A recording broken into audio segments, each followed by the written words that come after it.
الحمدللہ والصلاۃ والسلام علی رسول اللہ وعلی آلہ وصحبہ اجمعین، اما بعد، اعوذ باللہ من الشیطان الرجیم، بسم اللہ الرحمن الرحیم۔ والفجر، اس سورہ کی شروعات ہوتی ہے کچھ قسموں سے۔ اللہ سبحانہ وتعالیٰ نے سب سے پہلی قسم جو کھائی ہے وہ ہے فجر کی قسم۔ فجر کی قسم کھائی ہے، اور فجر کا وقت ایک بہت فضیلت والا وقت ہوتا ہے جیسا کہ ہم جانتے ہیں، اور ایک نماز ہے فجر کی نماز جو اس وقت کے لیے ہے۔ فجر ڈے بریک کو کہتے ہیں، جس کے اندر رات کے بعد جو صبح آتی ہے اور صبح کی روشنی اندھیروں کو پھاڑتے ہوئے باہر نکلتی ہے۔ فجر کا مطلب ایکچولی اس کے اندر جو پھٹنا ہے، اور فاجر کسے کہتے ہیں؟ وہ شخص کو جو گناہوں میں یعنی جو صحیح راستے سے بالکل بریک اوپن کر کے گناہوں کے راستے میں جاتا ہے، اسے فاجر کہتے ہیں۔ تو یہاں پر اللہ سبحانہ تعالیٰ نے جس چیز کی قسم کھائی ہے وہ فجر۔ اب اس کی تفسیر میں ہمیں بہت سارے اقوال ملتے ہیں کہ فجر سے کیا مراد ہے۔ ایک ہے عام طور پہ فجر، کہ فجر کی نماز عام طور پر جو، لیکن ایک اور جو ہے تفسیر جو ہمیں ملتی ہے، اور جو بہت ہی ایک کریڈیبل تفسیروں میں سے ہے جو ہمیں ملتی ہے سلف سے، اور وہ یہ ہے کہ فجر میں خاص طور سے مراد کون سی فجر ہے؟ جو اس کے بعد ہم دیکھتے ہیں وَلَيَالٍ عَشْرٍ، 10 راتوں کی قسم۔ اللہ تعالیٰ نے 10 راتوں کی قسم کھائی ہے، یعنی وہ 10 راتوں کے بعد جو فجر آتی ہے وہ 10 راتیں کون سی ہے جس کا ذکر ہے یہاں پر وَلَيَالٍ عَشْرٍ۔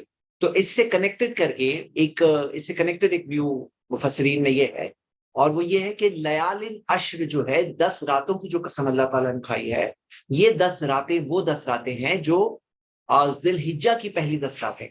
بعض نے کہا ہے کہ نہیں، یہ رمضان کے مہینے کی 10 راتیں ہیں۔ یہ دونوں ویوز کے اپنے دلائل ہیں اور اپنے پروفس ہیں جو دیے جاتے ہیں۔ تو لیالٍ عشر جو 10 راتوں کی اللہ تعالیٰ نے قسم کھائی ہے، وہ ذی الحجہ کے جو پہلے 10 دن ہے، جن کے بارے میں اللہ کے رسول محمد صلی اللہ علیہ وسلم نے فرمایا، صحیح بخاری میں حدیث ہے، ما من ایام العمل الصالح احب الی اللہ فیہن من ہذہ الایام۔ ایسے کوئی دن نہیں ہے جن کے اندر اعمال اللہ تعالیٰ کے لیے، نیک اعمال اللہ تعالیٰ کو ان دنوں سے زیادہ محبوب، مطلب جو یہ 10 دن ہے، جو ذی الحجہ کے 10 دن ہے، ان سے زیادہ جو پسند ہے، جو ان سے زیادہ محبوب، وہ کوئی اعمال نہیں ہے۔ ان اعمال سے زیادہ محبوب کوئی اعمال نہیں ہے، یہ ہمیں ملتا ہے۔ جی ایک منٹ، ہاں ٹھیک ہے، تو ہم کنٹینیو کرتے ہیں کہ اعمال میں ان دنوں سے زیادہ محبوب کوئی عمل نہیں ہے، اللہ کے رسول محمد صلی اللہ علیہ وسلم نے فرمایا۔ اب اس کے اندر کیا آ رہا ہے کہ وَلَيَالٍ عَشْرٍ جو 10 راتوں کی قسم اللہ تعالیٰ نے کھائی، اور بہت زوردار اس سورہ میں آئی ہے، کیونکہ آخر میں اللہ تعالیٰ نے جو اس سورہ کی اینڈنگ میں آیا ہے کہ اللہ تعالیٰ نے کیا فرمایا، اس سورہ کی بالکل لاسٹ اینڈنگ کیا ہے، ہم دیکھتے ہیں۔ اللہ تعالیٰ نے فرمایا وَادْخُلِي جَنَّتِي، داخل ہو جاؤ میری جنت میں۔ تو جنت میں داخل ہونے میں ذریعہ وہ کون سے، جو جنت تک پہنچنے میں جو ذریعہ ہے وہ لیالٍ عشر۔ دیکھیے کیسا ہوتا ہے، ہم لوگ سب بزنس میں بھی جانتے ہیں، ہوتا ہے سیزن، ہوتا ہے کہ بھئی یہ بزنس کا سیزن ہے، اور سیزن میں جو شخص بزنس کرتا ہے وہ زیادہ کماتا ہے، یہ بات انڈرسٹوڈ ہے۔ ہم لوگ دنیاوی معاملات میں جانتے ہیں کہ یہ ٹائم ہے کہ بھئی نارمل دنوں میں کوئی بزنس کرے، اس کی جگہ جو اس کا سیزن ہے، بھئی کوئی ہے جو اس کا کھیتی کا سیزن ہے، وہ سیزن میں اس نے بیج بویا، اور کوئی ہے جو بنا موسم بیج ہوتا ہے۔ تو دونوں میں فرق ہے نا، کوئی ایک وقت ہوتا ہے جس میں زیادہ ریزلٹس ملتے ہیں، یہ دنیا میں بھی اللہ تعالیٰ نے رکھا ہے۔ اللہ تعالیٰ انہی اعتبار سے بھی کچھ دنوں کی فضیلت زیادہ رکھی ہے دوسرے دنوں سے۔ کچھ دن ہوتے ہیں جیسے جمعہ کے دن کی فضیلت باقی دنوں سے زیادہ ہے، رمضان کے مہینے کی فضیلت باقی مہینوں سے زیادہ ہے، اور ہم دیکھتے ہیں کہ راتوں کے اعتبار سے لیلۃ القدر کی فضیلت باقی راتوں سے زیادہ ہے۔ اور 10 دن کی اگر بات کریں، عشر کی بات کریں، تو یہ ذو الحجہ کے جو فرسٹ 10 دن ہیں، جن کے اندر ہم حج کرتے ہیں، جن کے اندر ہم قربانی کرتے ہیں، جن کے اندر ہم دیکھتے ہیں یوم العرفہ ہے، جس کے دن کے روزے کی فضیلت یہ ہے، نفل روزے کی فضیلت یہ ہے کہ وہ 2 سال کے گناہوں کا کفارہ ہے، اور جن کے اندر ہم دیکھتے ہیں نبی صلی اللہ علیہ وسلم تکبیرات کہتے تھے، تو ہم دیکھتے ہیں کہ یہ 10 دن کی بہت خاص فضیلت ہے۔ تو وَادْخُلِي جَنَّتِي، جنت میں داخل ہو جاؤ، جنت میں لے جانے والے جو اعمال ہیں ان میں یہ جو وَلَيَالٍ عَشْرٍ، یہ 10 راتوں کے جو اعمال ہے یہ بہت اہم ہے، اور راتوں سے مراد جو دن ہے، پورا دن، ہاں پورا دن۔ لیکن ایک دوسرا ویو یہ بھی ہے کہ اس سے مراد رمضان کے آخری عشرے کی بات ہے، آخری 10 راتوں کی بات ہے، جن میں لیلۃ القدر بھی ہے، کیونکہ نبی صلی اللہ علیہ وسلم نے فرمایا کہ لیلۃ القدر کو ڈھونڈو فی وتر فی اشر الاواخری فی رمضان، رمضان کے آخری عشرے کی طاق راتوں. تو ہم دیکھتے ہیں یہ اس کا ایک تفسیر یہ بھی ہے. بعض لوگ کہتے ہیں نہیں محرم کے پہلے 10 دن ہے، لیکن اس کی کوئی دلیل نہیں ملتی ہے محرم کے 10 دن پہلے 10 دن کہنے کے لیے. تو یہاں پر ہم دیکھتے ہیں کہ یہ جو 10 راتیں ہیں اس کے بعد جو صبح فجر آتی ہے، یعنی کہ یوم النہر کی فجر، یہ ایک تفسیر ہمیں ملتی ہے. یعنی فجر سے مراد ایک ہے جنرل طور پہ فجر، عام طور پہ فجر اور فجر کی تفسیر کی فضیلت ہم جانتے ہیں کہ فجر کی کتنی بڑی فضیلت ہے، لیکن خاص طور سے ہم دیکھتے ہیں کہ والفجر کے بعد جو الفجر جو خاص کیا گیا ہے، معرفہ ہے، مطلب کہ اسپیسیفک ہے، کہ عام نہیں ہے، یہ فجر کی بات ہو رہی ہے. تو اس سے مراد کیا ہے؟ اس سے مراد کیا ہے؟ اس سے مراد یوم النہر کی فجر ہے. یعنی یوم النہر جو 10 ذی الحجہ ہے، وہ 10 راتوں کے بعد جو دن آتا ہے وہ خاص طور سے مراد ہے. اور محمد بن کعب اور مسروق یہ دونوں تابعین سے یہ قول ملتا ہے. اور اسی طرح علی رضی اللہ عنہ، عبداللہ بن عباس، اکرمہ، مجاہد اور سدی یہ سب کہتے ہیں فجر سے مراد یہ صبح ہے، فجر ہے، جو صبح ہے وہ ہے اس میں مراد. ہاں، جس میں ہم دیکھتے ہیں خاص فضیلت ہے جو ہمیں بات ملتی ہے. اب آگے ہم یہ دیکھتے ہیں اللہ سبحانہ تعالیٰ نے فرمایا وَالشَّفْعِ وَالْوَتْرِ. شف کا مطلب کیا ہے؟ جفت ایون. جو جفت ہوتا ہے، جو نمبر میں جفت یعنی کہ ایون ہوتا ہے، مطلب کہ ایک ہوتا ہے 1 3 5، یہ سب کیا ہے؟ آڈ ہے. اور شفعی کا مطلب ہوتا ہے ایون، یعنی 2 4 6 ایون. تو اللہ تعالیٰ نے ایون کی قسم کھائی ہے، شفع کی قسم کھائی ہے جو ایون ہوتا ہے. تو یہ شفع کیا ہے مراد؟ اس میں کیا ہے مراد کہ شفع والشفع والوتر؟ ہمیں مفسرین میں والشفع والوتر کے تعلق سے 20 الگ الگ تفسیریں ملتی ہے، 20 الگ الگ تفسیریں کہ شفع والوتر سے کیا مراد ہے. اور ایک چیز یہ ہے کہ اللہ سبحانہ تعالیٰ نے ساری چیزیں ان کل شیء خلقناہ، اللہ تعالیٰ نے فرمایا کہ ہم نے چیزوں کو زوجین، جوڑوں میں بنایا ہے. تو چیزیں جو اللہ تعالیٰ نے جوڑوں میں بنائی ہیں عام طور پہ، جیسے مثال کے طور پہ رات ہے اور دن ہے. ہاں، اللہ سبحانہ تعالیٰ نے مرد بنایا، عورتوں کو بنایا. اسی طرح اللہ سبحانہ تعالیٰ نے خوشی بنایا ہے، غم بنایا ہے. یہ ساری چیزیں جو جوڑوں میں، ہاں، زمین ہے، سمندر ہے. تو یہ ساری جو چیزیں ہیں جو اللہ تعالیٰ نے جفت بنایا ہے. اور وطر سے مراد کیا ہے؟ ایک. اور ایک کیا ہے؟ اللہ تعالیٰ اکیلا ایک ہے. اللہ کا کیا کوئی جوڑا، کوئی پارٹنر نہیں ہے، اللہ تعالیٰ اکیلا ہے. قل هو اللہ احد. تو یہ ایک تفسیر ہے اس کے بارے میں، شفعی والوتر کے سے مراد. اور شفعی والوتر کی اور تفسیریں بھی ہمیں ملتی ہے. جیسے ایک تفسیر اس کے اندر یہ بھی ہے کہ جو اللہ سبحانہ تعالیٰ نے جو دن رکھے ہیں اس کے اندر آڈ دن بھی آتے ہیں، جو 10 راتیں ہیں اس کے اندر طاق راتیں بھی ہے اور جفت راتیں بھی ہے، ایون راتیں بھی ہے. یہ بھی ایک تفسیر ملتی ہے. تو شفعی والوتر کا ایک بات یہ بھی ملتی ہے کہ تمام چیزیں جو شفعی والوتر ہے، اللہ تعالیٰ نے ان کی قسم کھائی ہے اور وہ چیز کا ذکر کیا ہے، شفعی والوتر. اور تیسری جو چیز، تین قسمیں ہو گئی، والفجر ولیال عشر والشفعی والوتر واللیل اذا یسر. اللہ تعالیٰ نے فرمایا اور رات جب وہ گزرتی ہے، رخصت ہوتی ہے، جو رات جو نکل رہی ہے، جو گزرتی ہے، اللہ تعالیٰ نے اس گزرتی ہوئی رات کی قسم کھائی ہے. تو ہم دیکھتے ہیں کہ رات جو ہے وہ تھمی نہیں رہتی، وہ گزرتی جاتی ہے. ابھی بھی جو وقت ہے رات کا وہ گزر رہا ہے. پتہ کیا چلتا ہے کہ یہ سارا وقت جو ہمارا ہے وہ گزر رہا ہے اور ہم جا رہے ہیں اپنے آخری انجام کی طرف. واللیل اذا یسر. اچھا، والفجر کی تفسیر، ایک اور انٹرسٹنگ تفسیر یہ ہے کہ اس کے اندر ہم یہ بات دیکھتے ہیں والفجر سے قیامت کے دن کی بات ہے کہ قیامت کا دن جب آئے گا، یہ بھی ایک مراد ہے. والشفع والوتر کی تفسیر یہ بھی ہے کہ سارے دنوں میں رات اور دن مل کر ایک دن بنتا ہے، لیکن ایک دن ہے جس کی کوئی رات نہیں ہے، وہ ہے قیامت کا دن. کیونکہ وہ دن جو ہوگا وہ کوئی رات اور دن والا دن نہیں ہے، وہ ایک دن 50,000 سال کے برابر ہوگا، مطلب ہماری ابھی کی گنتی کے 50,000 سال کے برابر ہوگا. تو والشفع والوتر، والوتر سے مراد قیامت کا دن ہے، یہ بھی ایک تفسیر ہے. تو یہاں پر واللیل اذا یسر، رات جو رخصت ہوتی ہے، جو چلتی ہے، چلنے لگتی ہے، گزرتی ہے. تو گزرتی ہوئی رات کی اللہ تعالیٰ نے قسم کھائی ہے. اس کے بعد کیا آتا ہے؟ فجر آتا ہے. تو فجر کا لیکن پہلے ذکر ہے. تو بعض مفسرین نے بھی کہا ہے کہ فجر سے مراد قیامت ہے، اور لیل اذا یسر سے مراد جو قیامت کی نشانیاں جو آتی جاتی ہیں. واللیل اذا یسر، جو رات گزر رہی ہے اس کی جو نشانیاں آتی جا رہی ہے قیامت آنے سے پہلے، اور جو وقت گزر رہا ہے وہ وقت کی اللہ سبحانہ تعالیٰ نے قسم کھایا ہے، واللیل اذا یسر، اور رات جو وہ رخصت ہوتی ہے، وہ گزرتی ہے۔ تو ہم دیکھ رہے ہیں کہ پہلی آیت اور اس چوتھی آیت کا ایک تعلق دکھ رہا ہے، جیسے کہ ہم دیکھ رہے ہیں، اور پہلی آیت اور دوسری آیت کا بھی تعلق ہے، ولیال عشر، ہاں، اور یہ والشفع والوتر، ہاں، اس کی بھی قسم اللہ تعالیٰ نے جو کھائی ہے، تو یہ بھی اس کا بھی ہم دیکھ رہے ہیں تعلق ہے اس پورے موضوع سے، اور واللیل اذا یسر۔ پھر اس کے بعد اللہ تعالیٰ نے فرمایا حل فی ذالک قسم لذی حجر، کیا ان سب میں، ہاں، کیا ان میں عقل مندوں کے لیے کوئی، عقل مندوں کے لیے کافی قسم ہے، کافی قسم ہے، مطلب جو عقل مند ہے، لیدی ہجر، جو عقل مند سمجھ والے سوجھ بوجھ والے لوگ ہیں، ان کے لیے یہ سب میں کافی قسم ہے، مطلب غور کرنے والوں کے لیے، سوچنے سمجھنے والوں کے لیے یہ ساری چیزوں میں کافی قسم ہے۔ کیونکہ آپ دیکھیے مثال کے طور پر کہ جو چیزیں ہیں دنیا میں کوئی نیک کام کرتا ہے، کوئی گناہ کرتا ہے، شفع والوتر، تو یہاں پر اس کا بیلنس ہونا ہے، وہ کب ہوگا؟ وہ کب ہوگا؟ قیامت کے دن ہوگا۔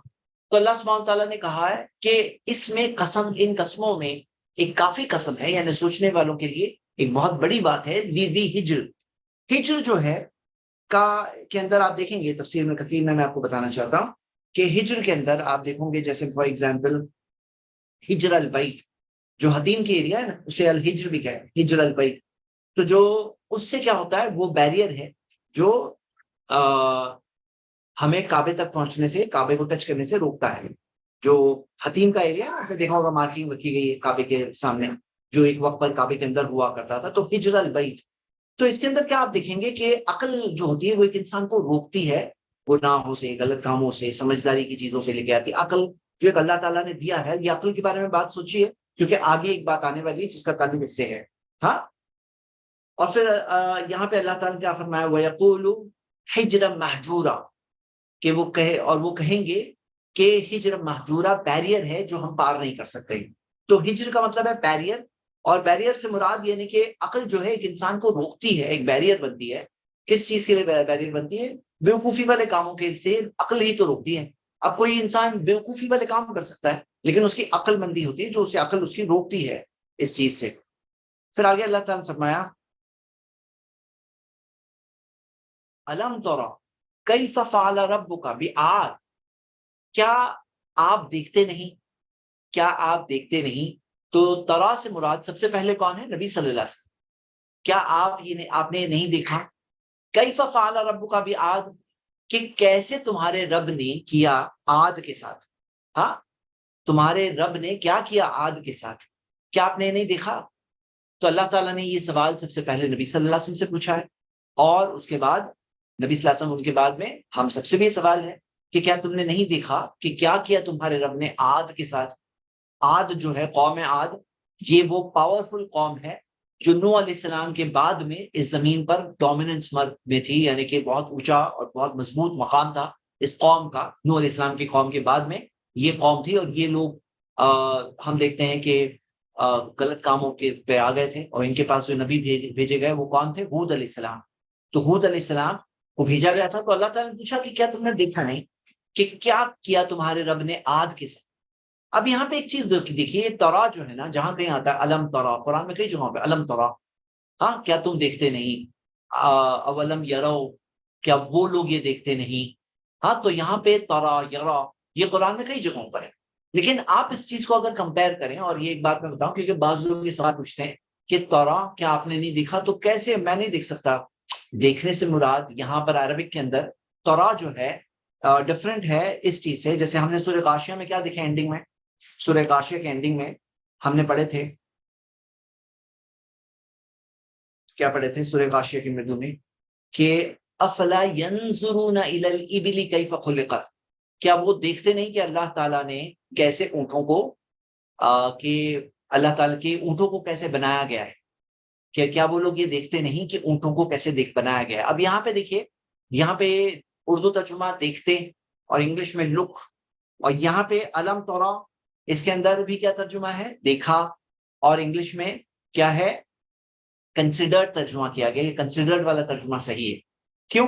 کیونکہ آپ دیکھیں گے کہ تورا کے اندر انظر یا نظر یا انظرو سے مراد یہ ہوتا ہے کہ ایکچوئل فزیکلی دیکھنا، لیکن یہاں پر تورا سے مراد یہ ہے کہ کیا تم یہ دیکھتے نہیں، مطلب دیکھنے سے مراد don't you see my point, کیا تمہیں میری بات دکھائی نہیں دے رہی ہے، سمجھ میں نہیں آ رہی ہے، مطلب سمجھنا مراد ہے۔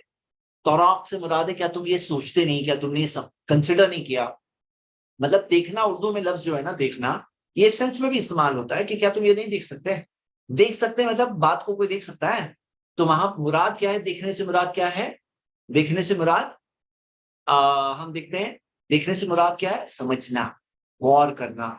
ہاں تو ہم یہ دیکھتے ہیں الم ترا، کیا تم نے دیکھا نہیں، دیکھنے سے مراد کیا ہے، کیونکہ بعض لوگ یہ نا فولش لوگ جو ہوتے ہیں نا یہ لفظ کو لے کر بھی سوال اٹھاتے ہیں، اعتراض اٹھاتے ہیں، ان کو یہ پتا نہیں ہے کہ یہ ان کی فولشنس کی گواہی ہے، کاش کہ وہ دیکھتے ہیں، کیونکہ ترا جو ہے افعال القلوب سے، مطلب دل والے ایکشن سے اس کا تعلق ہے، مطلب دل سے یعنی کنیکشن جو ہوتا ہے، یعنی کہ دیکھنے سے مراد سوچنا سمجھنا، یہ مراد ہے اس کے اندر اصل مراد۔ تو اس کے اندر اللہ تعالیٰ نے کہا الم ترا کیف فعل ربک بعاد، کیا آپ یہ نہیں دیکھتے کہ تمہارے رب نے کیا کیا عاد کے ساتھ۔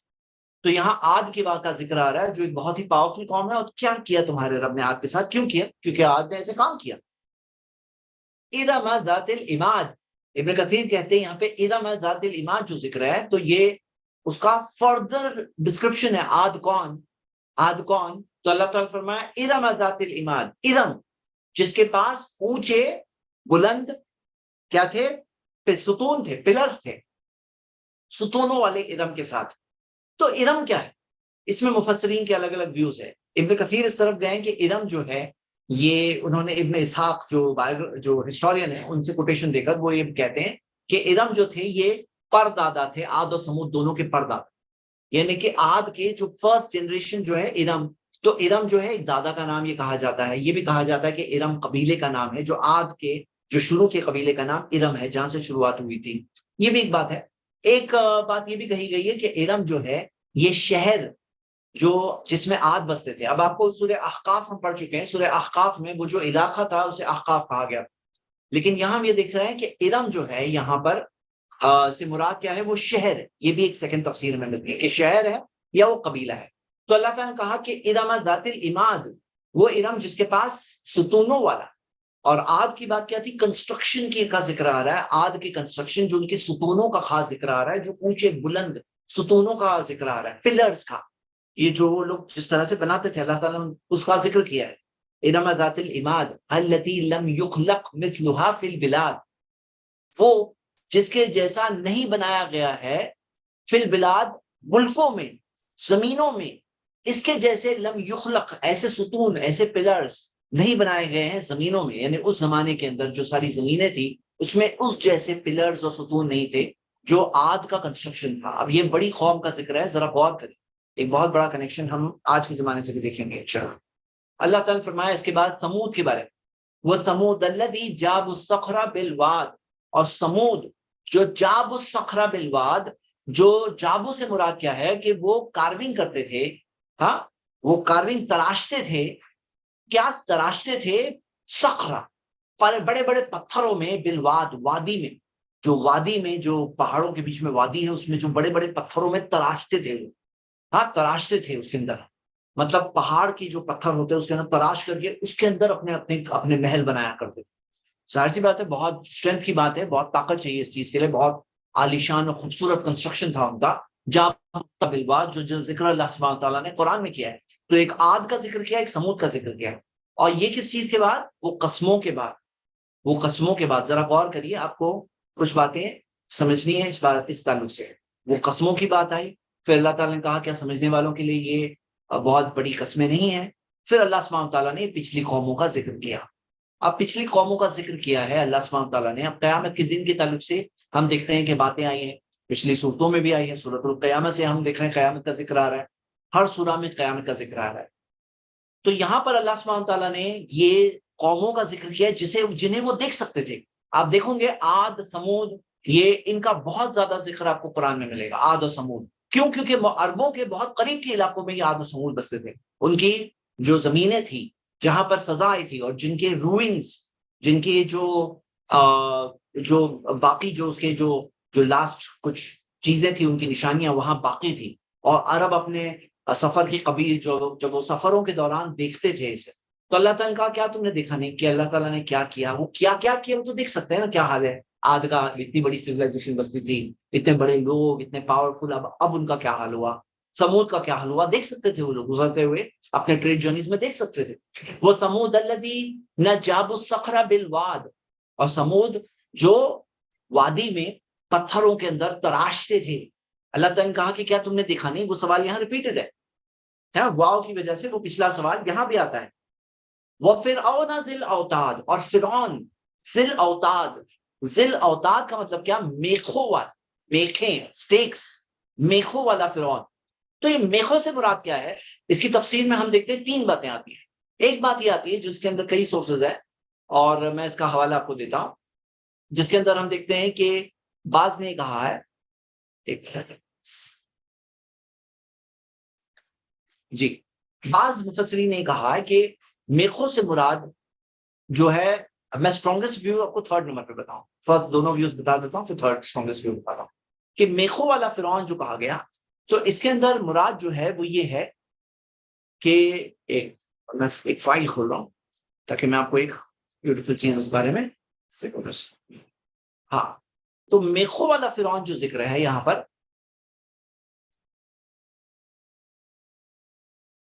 اس سے کیا مراد؟ پہلا ویو یہ ہے کہ فرعون کی جو فوج تھی، اور جو فوج کے اندر جب وہ جاتے تھے کہیں پہ حملہ کرتے تھے، کہیں پہ اٹیک کرتے تھے، اور جو اس کا فوج کا دبدبا تھا، تو فوج کو مصری کھا گئے.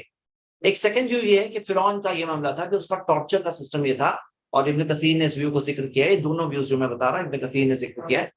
تو ٹارچر کا سسٹم یہ تھا کہ لوگوں کو کروسیفائی کر دیتا تھا، میخوں پر ان کو گاڑ دیتا تھا وہاں پر، مطلب ان کو میخیں جو ہوتی ہے اس کے اوپر، مطلب ایسے پلرز ہوتے تھے، وہ پلرز کے اوپر ان کو اسی طرح سے کر دیتا تھا، یعنی کہ ان کے ہاتھ اور پاؤں کو، جو اس نے یہ دھمکی دی تھی جادوگروں کو بھی جنہوں نے اسلام قبول کیا، تو یہ بات کہی تھی.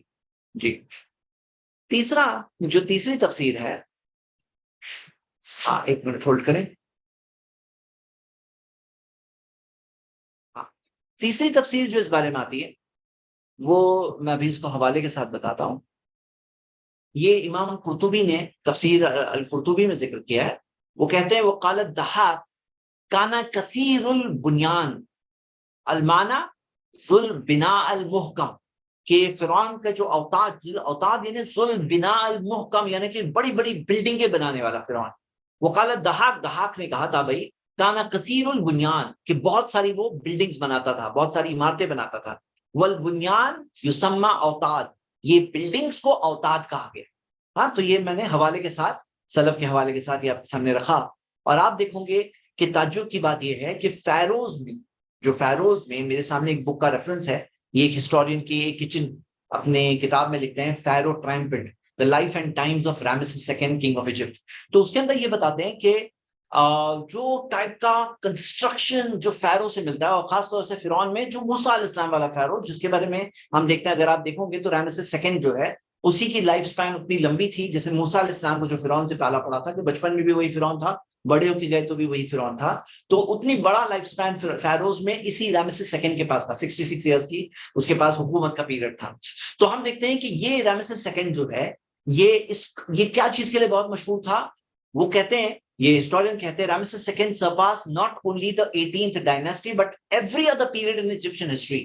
کہ مصری تاریخ کے اندر، جو مصر کی تاریخ ہے اس کے اندر صرف اپنے 18th ڈائنیسٹی پیریڈ نہیں بلکہ باقی سارے پیریڈز میں سب سے بڑے کنسٹرکشن جو ہے وہ آپ کو رامسس II کے ملیں گے. اور genuine building achievements are on herculean scale. Peter Clayton اپنی کتاب کرونیکل آف دا فیروز میں، کہ اس کے بلڈنگ کے اچیومنٹ جو تھے وہ بہت ہی ہائی لیول کے تھے، ہرکیولین اسکیل کے تھے. تو اللہ تعالیٰ نے فرعون کا جو ذکر کیا، جاب الصخرہ، اللہ تعالیٰ وفرعون ذی الاوتاد. اچھا، کنیکشن دیکھیے کہ عاد کا بھی جو خاص چیز ذکر ہے وہ کیا ہے؟ ان کے کنسٹرکشن کا ذکر ہے. ہاں، وہ ارم ذات العماد، ان کے کنسٹرکشن کا ذکر ہے. سمود کا بھی کیا چیز ذکر ہے؟ کہ انہوں نے جاب الصخرہ بالواد، کہ وہ وادی کے اندر جو پتھروں کے اندر تراشتے تھے اپنے گھروں کو، بناتے تھے اپنے محلوں کو. اور فرعون کا بھی ذکر ہے ذل اوتاد، یعنی تینوں کے وہ کنسٹرکشن، وہ چیزیں جس کی وجہ سے ان کے اندر وہ غرور پیدا ہوا. دیکھیے غرور پیدا ہونے کی کچھ چیزیں ذریعہ ہوتی ہیں، اور ون آف دا تھنگس جو ذریعوں میں سے ایک ذریعہ ماضی کی قوموں کو کی طرف اگر دیکھیں تو جو غرور ان کے اندر پیدا ہوا، جو ایروگنس پیدا ہوا، جو اپنے آپ کو اتنا بڑا سمجھتے تھے، اتنا تکبر ان کے اندر کس وجہ سے تھا، وہ وجہوں میں سے ایک وجہ آپ کے سامنے ہے. جو بڑے بڑے ان کے پاس عمارتیں، کنسٹرکشن جو تھی جس کے جیسی کوئی اور نہیں تھی، مطلب جو اپنی ان پیرللڈ لیول رکھتے تھے اپنے زمانے کا، تو وہ لوگوں کا اللہ تعالیٰ نے ذکر کیا ہے. لیکن پھر اس کے بعد کیا بتایا، الذین طغوا فی البلاد، انہوں نے زمینوں میں، جو ملکوں میں، زمینوں میں کیا کیا، سرکشی کی. ہاں سرکشی کی. شہروں میں کیا کیا، سرکشی کی. طغوا، حدیں پار کی. اللہ تعالیٰ نے جو حدیں رکھی ہے کہ انصاف کے ساتھ کام لینا، ہاں جو اچھائی کے ساتھ کام لینا، اللہ تعالیٰ نے جو حدیں قائم کی ہیں وہ حدوں کو پار کیا. اور جو حدیں آج ابھی آپ سن رہے ہیں نا طغوا فی البلاد، تو آگے جو یتیم کا، مسکین کا جو ذکر آنے والا ہے نا سورہ میں، آپ دیکھو گے یہ لوگوں کے یہاں بہت ظلم پایا جاتا تھا. اور وہ ظلم کی داستانیں آج تک ہم پڑھ سکتے ہیں. فیرو کا کیا ظلم تھا اس کی قوموں کے ساتھ، اس کے اوپر جن کے اوپر وہ حکومت کرتا تھا، اس کے ساتھ کتنا بڑا ظلم کا معاملہ تھا، کتنا سارا سرکشی کرتا تھا. تو الذین طغوا فی البلاد، اللہ نے سب کے بارے میں بتایا کہ یہ لوگوں نے زمین میں سرکشی کی. اور فَأَكْثَرُوا فِيهَا الْفَسَادَ، زمین میں فساد کو بہت بڑھا دیا، کثرت کر دی، بہت فساد مچایا. انہوں نے زمین میں فساد مچایا. اللہ تعالیٰ نے ان کو طاقت دی اور طاقت کا انہوں نے غلط استعمال کیا، غرور تھا ان کے اندر. اور فَأَكْثَرُوا فِيهَا الْفَسَادَ، پھر کیا ہوا، فَصَبَّ عَلَيْهِمْ رَبُّكَ صَوْتَ عَذَابٍ، اللہ تعالیٰ نے ان پر انٹھیل دیا. صبا یعنی انٹھیل دینا، یعنی کہ ایسا نہیں کہ تھوڑا تھوڑا کر کے عذاب آیا، اللہ تعالیٰ نے انٹھیل دیا ان کے اوپر. رب کا صوت عذاب، بہت ہی کڑا عذاب. صوت عذاب یعنی کہ بہت ہی کڑا عذاب، بہت ہی ایک بار میں ان کے اوپر بہت سخت عذاب آیا ایک بار میں. فصب علیہم رب کا صوت عذاب، کیوں؟ انہوں نے کیا کیا، سرکشی کی، حدیں پار کی، زمین میں فساد مچایا. اللہ تعالیٰ نے ان کے اوپر بہت ہی سخت عذاب، صوت عذاب، صبا، انڈھیل دیا ان کے اوپر. یہ ہوا ان کے ساتھ. تو اللہ تعالیٰ نے فرمایا کہ کیا تم نے دیکھا نہیں؟ تو جب یہاں پر علم ترا میں اللہ تعالیٰ نے سب سے پہلے جب نبی صلی اللہ علیہ وسلم سے خطاب کیا ہے، تو یہاں پہ بات یہ ہے کہ نبی صلی اللہ علیہ وسلم کو بتایا گیا کہ یہ جو مکہ کے قریش، کیا یہ لوگ، کیا اس زمانے کے جو کافر ہیں وہ، کیا آپ پچھلے قوموں کے یہ اتنے بڑے سرکشوں کو دیکھو، ان کے ساتھ تمہارے رب نے کیا کیا، تمہارے رب نے کیا کیا. یعنی اللہ تعالیٰ اس کے اندر یہ نہیں کہا رہا ہے اللہ نے کیا کہا، اللہ تعالیٰ نے کہا آپ کے رب نے کیا کیا. یعنی وہ آپ کا رب ہے، یعنی نبی صلی اللہ علیہ وسلم کا رب ہے، اور ہم نبی صلی اللہ علیہ وسلم کی پیروی کرتے ہیں اور نبی صلی اللہ علیہ وسلم کے طور طریقے پہ چلتے ہیں. اللہ تعالیٰ نے اللہ جو ہمارا رب ہے اس نے کیا کیا ان کے، تو کیا کیا اس نے، رب العالمین نے کیا کیا ان کے ساتھ، کیا کیا، ان کے سرکشی کی وجہ سے، ان کے گناہوں کی وجہ سے، حدوں کو پار کرنے کی وجہ سے، ان کے زمین میں فساد پھیلانے کی وجہ سے، اللہ تعالیٰ نے ان کے اوپر صب علیہم رب کا صوت عذاب. پھر اللہ تعالیٰ نے فرمایا، اللہ سبحانہ تعالیٰ نے فرمایا ان ربک لبالمرصاد، یقیناً تمہارا رب. اب وہ رب پھر سے ذکر ہے، ابھی بات آیا تمہارے رب نے کیا کیا، اب یہاں پہ تمہارا رب لبالمرصاد. لبالمرصاد اس میں دیکھیے کہ ہاتھ میں ہے، آبزرویشن میں ہے، دیکھ رہا ہے. ہاں اللہ تعالیٰ دیکھ رہا ہے. اگر آپ اس کا لبالمرصاد دیکھیں گے، اس کا اگر عربک ورڈ میننگ دیکھیں گے لبالمرصاد، تو یرقب آسین، کہ وہ انتظار کر رہا ہے. آسین یعنی کہ نافرمان جو کوئی جگہ کے جو قانون توڑنے والے ہوتے ہیں نا، ان کو آسین بولتے ہیں. تو یرقب الآسین ویمہلہم ثم یاخذہم، تو اللہ تعالیٰ ان کو مہلت دیتا ہے پھر ان کی پکڑ کرتا ہے بالمرصاد. تو تمہارا رب سب چیز دیکھ رہا ہے، ہر چیز کو دیکھ رہا ہے. لبالمرصاد، ہاں مطلب کہ دیکھ رہا ہے، انتظار میں ہے، اور ان کی گرفت کرے گا، ان کی گرفت کرے گا. بات سے یہ بات انڈرسٹوڈ ہے کہ وہ دیکھ رہا ہے اس وجہ سے تاکہ وہ ان کی گرفت کرے. ان ربک لبالمرصاد. پھر اللہ تعالیٰ نے فرمایا، اب یہاں سے ٹاپک چینج ہو رہا ہے. ٹاپک چینج ہو رہا ہے کیوں؟ کیونکہ اب یہاں پچھلی قوموں کا ذکر آیا، اس کے بعد میں یہ بات آئی کہ ان ربک لبالمرصاد. اس میں ہمارے لیے بھی وارننگ ہے، ہم سب کے لیے بھی وارننگ ہے کہ تمہارا رب دیکھ رہا ہے، ہر چیز کو دیکھ رہا ہے. ہاں انتظار، اللہ تعالیٰ مہلت دے رہا ہے، انسان کو مہلت دے رہا ہے. اور یہ انسان کو سمجھنا چاہیے کہ یہ مہلت کا اچھا استعمال کر کے اللہ سے معافی مانگ لے، توبہ کر لے. ان ربک لبالمرصاد. پھر اللہ تعالیٰ نے فرمایا، اب یہاں سے ٹاپک آپ یہ دیکھیں گے کہ یہاں پہ قوموں کا ذکر تھا، لیکن قومیں بنی ہوتی ہیں افراد سے. پرسن سے. اور پرسنس کی سائیکالوجی ہوتی ہے جو ان قوموں کے پیچھے ہوتی ہے, جو لوگوں کی سوچ ہوتی ہے جو ان قوموں کے پیچھے ہوتی ہے. تو لوگوں کی کیا سوچ کو بتایا گیا, خاص طور سے کیا بتایا گیا, یہ تکبر کرنے والے لوگوں کا ذکر آیا. پھر اللہ تعالیٰ نے انسانوں کی خصلتوں میں سے کچھ خصلتیں ذکر کیے, انسانوں کی ہیومن کیریکٹرسٹکس میں سے کچھ چیزیں ذکر کیے. فام الانسانو, ہاں اللہ تعالیٰ نے فرمایا فا یعنی کیا, تو بس. اب یہاں پہ جو فا جو آیا, اس سے پتہ یہ چلتا ہے کہ وہ پچھلے کا تعلق اس بات سے ہے, اس بات سے پچھلی بات کا تعلق ہے, فا سے پتہ چلتا ہے. تفسیر میں بات ذکر ہے. اما الانسان فاما الانسان, اللہ تعالیٰ نے فرمایا انسان کا یہ معاملہ ہے, اذا ما ابتلاہ ربہ, جب اس کا رب اسے آزماتا ہے. ابتلا کا مطلب کیا ہے, ابتلاء کا مطلب ہے ایک سخت آزمائش. ہاں بلا آزمائش, ابتلا سخت آزمائش. ابراہیم السلام کو آگ میں ڈالا گیا, اسے ابتلا کہا. اذا ما ابتلاہ ربہ, جب اس کا رب اسے آزماتا ہے. پھر سے رب سے, کیونکہ رب ہے نا, وہ ہمارا پالن ہار ہے نا, وہ جیسا چاہے. ہم بندے, بندہ بول نہیں سکتا, بندہ بول نہیں سکتا کیونکہ وہ محتاج ہے. ہم نے کچھ دیا نہیں اللہ کو, ہم نے کچھ دیا نہیں کہ جس کی وجہ سے مجھے اچھا ہی ملنا چاہیے, ایسا نہیں ہے. اللہ چاہے تو آزمائے. لیکن تعجب کی بات دیکھیے آگے, فَأَمَّا الْإِنسَانُ إِذَا مَا ابْتَلَاهُ, اور انسان کا معاملہ تو یہ ہے کہ جب اللہ اسے آزماتا ہے, سخت آزمائش, ربہ, جب اس کا رب اسے آزماتا ہے, اس کا رب ہی ذکر آ رہا ہے بار بار. فَأَكْرَمَهُ, اور اسے اکرام کرتا ہے, ہاں اسے عزت بخشتا ہے. وَنَعَمَهُ, اور اسے نعمتیں دیتا ہے, یعنی دنیا میں عزت ملتی ہے. ہاں عزت, آپ کے پاس عزت ہی نہیں تھی, ہاں دی تھی, اللہ نے عزت دیا تھا. فرعون کے پاس عزت تھی, ہاں تھی. وَنَعَمَهُ, نعمتیں تھی نہیں تھی, ہاں تھی. فَيَقُولُ رَبِّي أَكْرَمَنِ, وہ کہتا ہے میرے رب نے مجھے عزت دی. جب اللہ تعالیٰ اسے عزت دیتا ہے تو وہ کہتا ہے میرے رب نے مجھے عزت دی. وَأَمَّا إِذَا مَا ابْتَلَاهُ, اور جب اس کا رب اسے آزماتا ہے, فَقَدَرَ عَلَيْهِ رِزْقَهُ, اور اس کے رزق کو کم کر دیتا ہے. فَيَقُولُ رَبِّي أَهَانَنِ, وہ کہتا ہے میرے رب نے مجھے ذلیل کیا, میرے رب نے مجھے ذلیل کیا. اب یہ دو آیتوں پر ہم ذرا اچھی طرح سے غور کرتے ہیں. سب سے پہلی بات ان آیتوں سے یہ بات سمجھ میں آتی ہے کہ مال جو ہے اور نعمتیں جو ہے, جو عزت ہے, طاقت ہے, پیسہ ہے, جو چیزیں اللہ تعالیٰ دیں, انسان سمجھتا ہے کہ یہ اچھا ہے. لیکن حقیقت میں اللہ تعالیٰ نے کیا فرمایا, اذا ما ابتلاہ, یہ سخت آزمائش ہے. جب اللہ تعالیٰ اسے آزمائے, اور آزمانے کے اندر اللہ اسے اس کے ساتھ اکرام کرے, عزت دے, ہاں اللہ تعالیٰ اسے نعمتیں دے, تو یہ کیا ہے, یہ کیا ہے, یہ آزمائش ہے اللہ کی طرف سے, یہ آزمائش ہے اللہ کی طرف سے. تو لوگ یہ حقیقت نہیں سمجھتے. کیا حقیقت نہیں سمجھتے, کہ یہ چیز جو ہے یہ اللہ کی طرف سے اللہ کی رضا کی نشانی نہیں ہے. لوگ کیا سمجھتے ہیں نا, جب نعمتیں مل رہی, الحمدللہ اللہ مجھ سے خوش ہے, اور پریشانی آ رہی ہے نا, اللہ مجھ سے ناراض ہے. یہ سوچ ہی غلط ہے, یہ سوچ ہی بہت غلط ہے. اتنی غلط ہے کہ وہ پچھلی قوموں کے جو ظلم بنے تھے نا, وہ کہیں اسی سوچ سے بڑھ کے وہ نکل کے آئے. یہ سوچ سمجھیے, اس میں کیا پرابلم ہے.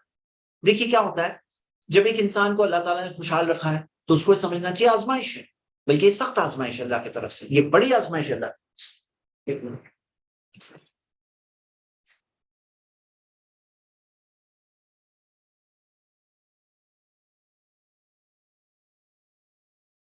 یہ رب العالمین کی طرف سے ایک بڑی آزمائش, اس بات کو سمجھنا چاہیے. کیوں؟ کیونکہ پیسہ کیا ہے, امتحان ہے. یہ پیسہ اور یہ ہمارا پیسہ دنیا میں رہ جائے گا, یہ عزت اور طاقت سب یہیں پہ رہ جائے گی, اور ہم چل بسیں گے. ہم جائیں گے اپنے اصلی ٹھکانے, ہم اللہ تعالیٰ کے سامنے کھڑے ہوں گے قیامت کے دن, اور یہ ریئلٹی. تو اب یہاں پہ کیا ہے, پیسہ کیا ہے, آزمائش ہے. یہ چیز بہت سارے لوگ دنیا کے نہیں سمجھتے, یہاں تک آ کے بہت سارے مسلمان بھی نہیں سمجھتے یہ بات کو. جو یہ بات کو نہیں سمجھتے, پیسہ کوئی انعام کی نشانی نہیں. کیونکہ آپ پیسے کو جہاں پہ انعام کی نشانی سمجھو, اس سے کیا پیدا ہوگا. اب دیکھو, پریشانی آ گئی تو آپ مایوس ہو جاؤ. جبکہ مومن کا معاملہ کیا ہے, مومن کا معاملہ تو عجیب ہے. ان امرہ کلہ خیر, ہر حال میں اس کے لیے خیر ہے. ولیس ذاک لأحد الا للمؤمن, یہ کسی کے ساتھ نہیں, صرف مومن کے ساتھ ہے. ان اصابته سرا, اگر خوشی آتی ہے, شکر فکان خیر له, وہ شکر کرتا ہے, اس کے لیے وہ اچھا ہوتا ہے. وان اصابته ضرا, پریشانی آتی ہے, صبر فکان خیر له, وہ صبر کرتا ہے, وہ بھی اچھا ہے. تو یہاں پہ کیا ہے, پھر کسی کو پریشان حال دیکھتے ہیں, سوچتے ہیں ضرور بہت سارے گناہ کیے ہیں. ہاں, اور ہمارے یہاں جو ملک میں بہت سارے لوگ ہیں, وہ تو بولتے ہیں پتہ نہیں پچھلے جنم میں میں نے کیا اچھا کیا کہ مجھے اس جنم میں یہ مل رہا ہے, اور پچھلے جنم میں میں نے کیا برا کیا کہ مجھے اس جنم میں سزا مل رہی ہے. یہ پوری سوچ ہی غلط ہے. یہ پیسہ مال یہ کوئی اللہ تعالیٰ کی طرف سے خوش ہونے کی نشانی نہیں ہے کہ ربی اکرمن کہو آپ یہاں پہ کیا سمجھنا ہے کہ اللہ تعالیٰ یہ دیتا ہے آزمائش کے طور پر. اس سے آزمائش سمجھو، انعام مت سمجھو، اسے بخشش مت سمجھو، آزمائش سمجھو. ابتلا کہا اللہ تعالیٰ نے، اسے بڑی آزمائش کہا. یہ امتحان ہے، کیونکہ کیا ہوتا ہے نا، بہنے لگتا ہے انسان، سمجھتا ہے ہاں اللہ مجھ سے خوش ہے. جبکہ اللہ تعالیٰ کی رضا کس چیز سے ہے کہ اگر تم نیک کام کر رہے ہو، ایمان کے ساتھ زندگی گزار رہے ہو، تو اللہ تعالیٰ نے تمہیں دیا ہے، نعمت دی ہے. الحمدللہ یہ اللہ کی طرف سے نعمت ہے. اور یہ نعمت کہ باقی رہنے کی فکر ہونی چاہیے کہ میرا خاتمہ اس چیز پر ہو، یہ چیز اصل ہے. اور قبول کرے اللہ تعالیٰ ہماری نیکیوں کو، یہ اصل ہے. تو میرے بھائی میری بہنیں یہ سوچ ہی رہوں گی. کیا سوچ؟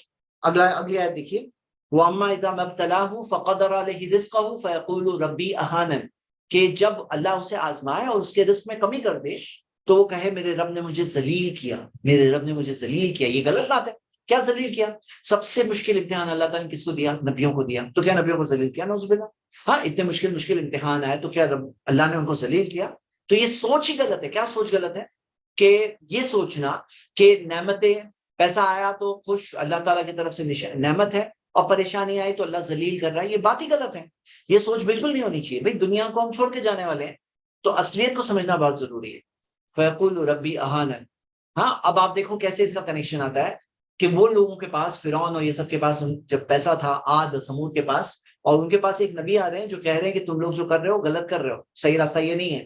تو کیا تھا ان کے اندر؟ غرور. وہ غرور کہاں سے پیدا ہوا؟ اس سوچ سے پیدا ہوا. یہ بات کو سمجھنا ہے. آگے ہم دیکھتے ہیں. کلا، اللہ تعالیٰ نے کہا نہیں، مطلب یہ سب بات غلط ہے. کلا بل لا تکرمون الیتیم، نہیں تم تو یتیم کا اکرام نہیں کرتے ہو، یتیم کو عزت نہیں دیتے ہو. مطلب کیا؟ ربی اہانن جو کہا اس نے، بندے نے کہا کہ میرے رب نے مجھے ذلیل کیا، تو اللہ تعالیٰ نے کہا کہ تم تو یتیم کا اکرام نہیں کرتے ہو. تم یتیم کا اکرام نہیں کرتے ہو. یعنی تمہارے اندر جو غرور و گھمنڈ ہے، وہ غرور و گھمنڈ کی وجہ سے کیوں یتیم کا اکرام نہیں کرتے ہیں؟ کیونکہ سمجھتے ہیں سزا مل رہی ہے یتیم. یہ یتیم یتیم ہے، یہ غریب غریب ہے، یہ مسکین مسکین ہے، یہ تو سزا ہے اللہ کی طرف سے. اگر مجھ پہ تکلیف آئے تو میرے رب نے مجھے ذلیل کیا، یہ یتیم پہ تکلیف آئی ہے تو اللہ تعالیٰ ان کو ذلیل کر رہا ہے، اللہ نے ان کو غریب رکھا، اللہ نے اسے یتیم بنایا، میں کیا کروں؟ نہیں. ذات تکرمون الیتیم، یتیم کے ساتھ اکرام کرنے کا سکھایا گیا. تو نبی صلی اللہ علیہ وسلم نے فرمایا میں اور یتیم کی کفالت کرنے والے ایسے ہوں گے قیامت کے دن، ایسے ہوں گے. اور نبی صلی اللہ علیہ وسلم نے فرمایا ان عرفت ان یلین قلبک، اگر تم چاہتے ہو تمہارے دل میں نرمی محسوس ہو، فطعم المسکین، مسکین کو کھانا کھلاؤ، وامسح راس الیتیم، یتیم کے سر پہ ہاتھ پھیراؤ. مطلب شفقت کرو، یتیم کے ساتھ نرمی کرو، اس کے ساتھ پیار کا معاملہ کرو. یہاں پہ آتا ہے تم یتیم کے ساتھ اکرام نہیں کرتے ہو، تم اس کو عزت نہیں دیتے ہو. اللہ تمہیں عزت کہاں سے دے؟ تمہیں عزت کی بات پڑی ہے؟ اللہ تمہیں عزت کہاں سے دے؟ تمہیں عزت چاہیے؟ تم تو یتیم کو ذلیل کرتے ہو. یتیم جس کا معاملہ ہے کہ اللہ نے اس کے ماں باپ میں سے کسی کو لے لیا ہے، اب اس کے پاس نہیں ہے ماں یا باپ، اب یہاں پہ یتیم کے ساتھ ہمیں کیا کرنا چاہیے؟ پیار کرنا چاہیے، نرمی کرنا چاہیے، اس کی کفالت کرنے کی کوشش کرنا چاہیے. تو یتیم کے ساتھ تم اکرام نہیں کرتے ہو. ولا تحضون ولا تحاضون علی طعام المسکین، اور مسکین کو کھانا کھلانے تم ترغیب نہیں دیتے ہو، ابھارتے نہیں ہو ایک دوسرے کو. مطلب کیا ہوتا ہے نا، مسکین کو کھانا کھلانے کے لیے کھلانا بھی ہے اور ابھارنا بھی ہے. ہمیں ابھارنا بھی ہے کہ مسکین کا کھانا کھلانا ایک بہت اچھی چیز ہے. لوگ کیا کرتے ہیں؟ بولے نہیں مت کھلاؤ، ارے یہ مسکینوں کو مت کھلاؤ. تو یہاں پہ کیا ہے؟ تم نہیں ابھارتے اعلیٰ طعام المسکین. اچھا مسکین کو کھانا کھلانے سے پہلے ہم دیکھتے ہیں یتیم کا ذکر ہے، اور یتیم کو عزت دینے کا ذکر ہے. یعنی عزت کا موضوع پہلے ذکر ہے، کھلانے سے پہلے عزت کا موضوع ذکر ہے. تو عزت کے ساتھ پیش آنا سب سے پہلی بات ہے. ان کو پھر کھانا کھلانا یہاں پہ ذکر آ رہا ہے. وَلَا تَحَاضُونَ عَلَىٰ طَعَامِ الْمِسْكِينِ، تو مسکین کو کھانا کھلانا بھی چاہیے، ابھارنا بھی چاہیے. اور نہ ابھارنے والی بات کہنے سے ہمیں بچنا چاہیے کہ ہم ایسی باتیں نہ کہیں. اور یہ بات دیکھیے، یہ مشرکوں کو کہا جا رہا ہے کہ تم ایسا کرتے ہو، تم ایسا کرتے ہو، کیونکہ ان کا کلچر ایسا تھا، غرور و گھمنڈ والا، ڈسکرمنیشن والا، ظلم والا. تو ایسا معاملہ تھا. تمہیں عزت کہاں سے ملے گی؟ تمہیں عزت کہاں سے ملے گی؟ وَلَا تَحَاضُونَ عَلَىٰ طَعَامِ الْمِسْكِينِ وَتَأْكُلُونَ التُّرَاثَ أَكْلًا لَمًّا، کہ تم وراثت تو پوری کی پوری کھا جاتے ہو. یہ اس وقت کے مشرکوں کو کہا گیا کہ تم لوگ تو وراثت پوری کی پوری کھا جاتے ہو. وراثت کا معاملہ کیا ہے؟ آج ہم مسلمانوں میں بھی دیکھ سکتے ہیں کہ وراثت کا سسٹم اللہ نے بتایا، وراثت میں حقوق دیے، رائٹس دیے، بہن کے حق ہوتے ہیں، ماں کا حق ہوتا ہے. لیکن کیا ہوتا ہے؟ جو بزنس جس کے ہاتھ میں ہے، پورا کے پورا بزنس خود ہڑپ جاتا ہے، پراپرٹی خود ہڑپ جاتا ہے. بہن کو کہتے تمہیں تو ولا تھا، تمہاری شادی کرا دی تو وہی ہو گیا تمہارے لیے. تمہیں وہ ہم نے وہ ٹائم پہ دے دیا تھا. لیکن ہم دیکھتے ہیں سسٹم کیا ہے, وراثت میں اللہ نے جس کو حق دیا وہ حق لے نہیں سکتے. اگر کوئی پورا کے پورا کھائے تو اللہ تعالیٰ نے اس چیز کو دھتکارا ہے یہاں پر کہ تم تو ولا وتاکلون التراث اکلا لما, تو اکل لما, تم پوری کی پوری وراثت کھا جاتے ہو, یعنی کھا جاتے ہو. اکل لما کھانا ذکر ہے, جیسے وراثت کو کھانا, یہ کھا لیتے ہو, یعنی کیا تم اپنے پیٹ میں کیا چیز بھرتے ہو, ہاں, کہ تم اس مال کو پوری طرح سے یعنی لے لیتے ہو, نگل جاتے ہو پوری طرح سے.